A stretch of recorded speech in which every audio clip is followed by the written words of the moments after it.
Iruma POV. I enter my bedroom, followed by the mysterious child named Rimuru.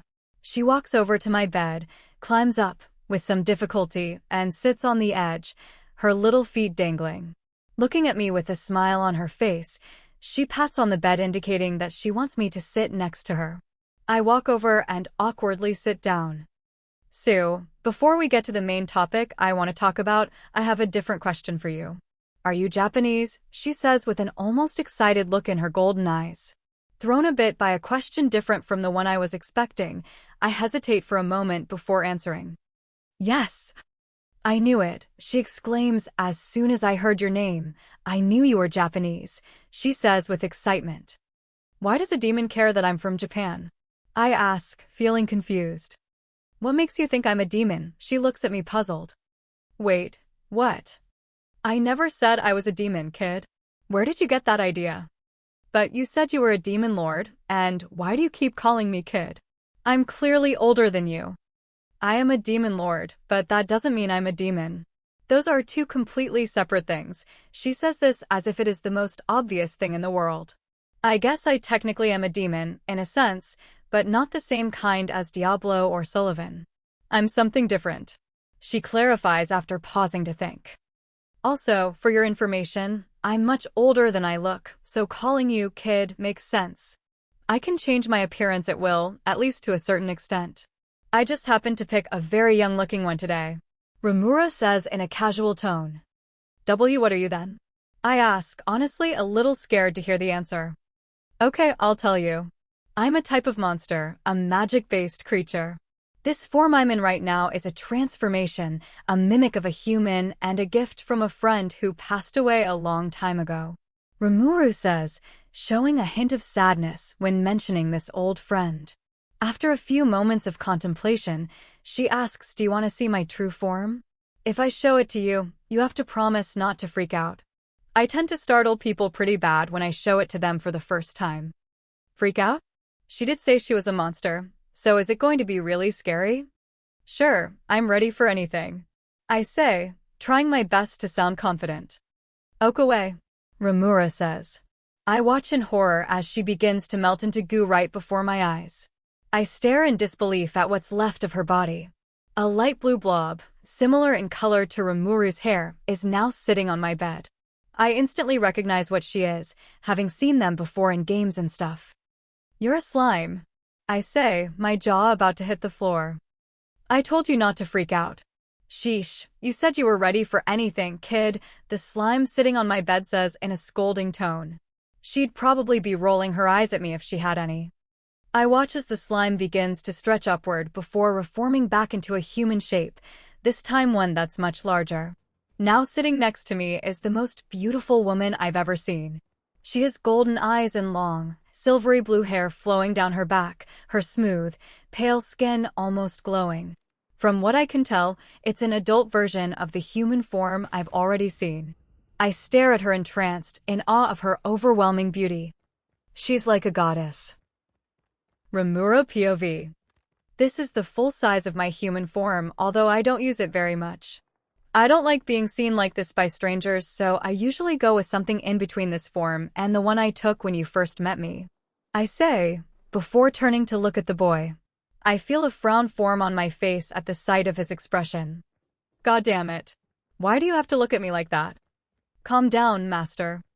After years of dealing with this kind of reaction, my blood, not that I have that stuff anymore, boils at the sight of the expression the boy has on his face. I don't understand. Why would a pretty lady like you want to hide how she looks? Iruma asks me innocently. Why does this always happen? You are losing control. You need to calm down. Because I'm not a lady. I say through gritted teeth, my face buried in one hand. What? I didn't he. Master, listen to me. Because I'm not a lady. I'm a guy. A man. One who doesn't want other men to give him looks like the one you just gave me. Every time. Every goddamn time. I use this form around people who don't know who I am. I get dudes gawking or yelling shitty pickup lines at me. Hell, I've even had men propose to me on the spot. I am so sick of it. I yell, throwing my hands up, completely exasperated. I, unfortunately, let out a tiny burst of my aura in my anger, scaring the human voice sitting right next to me. Thankfully, it was small enough that he wasn't hurt by it, just a bit intimidated. Iruma is shivering and sweating with a scared, shaken look on his face. Whoops, now I feel bad. You need to control yourself. With your amount of power, it is very dangerous for you to lose control like that, even if it is only a little like this time. I know. So you're really a guy? I had no idea. Sorry I made you so uncomfortable. Iruma says apologetically, still shaking a little. The child feels guilty, you show dash. I know, I should apologize, right? I shouldn't have screamed at him like that, and I know it isn't his fault. Sigh, it's fine. I'm sorry I lost my cool a bit there. I say, patting him on the shoulder. Despite just insisting I'm a man, I'm technically not male or female. Slimes, like me, are sexless creatures. This human form is a dying gift from an old friend. It's an imitation of her body, minus the parts, so it's understandable why you would think I'm a woman based on my appearance alone. I tend to consider myself a man, at least on the inside, because I have memories from my past life where I was one. A human man from Japan named Satoru Mikami. You used to be human, and you're from Japan too. So that's why you asked if I was from Japan, he says, now understanding my motivation. Yes, and yes. I've mostly let go of my former maleness, but part of me still wants to deny the facts. I let that part of me get out of control a moment ago. Since I've revealed to you that I don't have a gender, feel free to call me whatever pronouns you want. I'm honestly too old to care about that crap, as long as I'm not getting unwanted attention from creepy dudes. I say as I revert to slime form again before reforming into the small human child form I used earlier. This form is less distracting for you, yes? Don't try to deny it, I know I'm right. I was once a teenage boy myself, you know. I say with a sly grin and a chuckle. Sure, says the boy, looking a bit uncomfortable. You said you were human in your past life. How did you die if you don't mind me asking? Oh, you want to know about that ancient history? I was stabbed. I state bluntly as if doesn't matter to me at all, which honestly it doesn't. What happened. Technically it wasn't even the current me, Rimuru Tempest, but the previous me, Satoru Mikami, who was stabbed. A completely different individual whose memories and soul I happen to possess. Ever since I went back and resurrected Satoru Mikami and witnessed the stabbing from the perspective of an observer, I've gradually disassociated myself from the whole incident and even from my previous life in general. I'm not the same person I was in my previous life, so why should I get hung up on Satoru's death? Thinking about it, the current me wouldn't even exist if that incident didn't happen. I may still share a lot of Satoru's desires and personality traits, but I'm not him, I'm Rimuru. Stabbed. That's horrible. How? Satoru Mikami, my previous incarnation, was walking down the sidewalk talking with two of his coworkers, Tamura and his fiancée, Saatari. Out of nowhere, some lunatic started running at him with a knife. Satoru pushed Tamura out of the way and ended up getting stabbed instead. Made a huge mess by bleeding out all over the street, looked like a scene from a horror movie. The stuff got all over Tamura too. The poor guy cried like a baby as he held him in his arms before he kicked the bucket. Don't worry though, I went back there and brought poor Satoru back to life. You should have seen the look on Tamura's face when I did that right in front of him, it was priceless. Ha, I casually blurred out without much thought.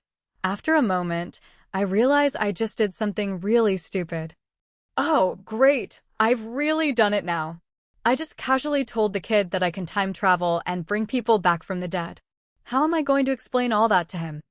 You were careless with your words again, Master. I just got a bit caught up in the moment, that's all. You need to learn to control your impulses better. I know that. I'm sorry, okay? I can fix this, just wait. What do you mean, went back? You can't time travel, can you? Ha. Iruma asks, laughing awkwardly. Nua. Actually, yeah, I can manipulate time, but I rarely do it. Screwing around with time can get pretty messy, you know. I say as casually as possible, trying to make the situation sound completely ordinary.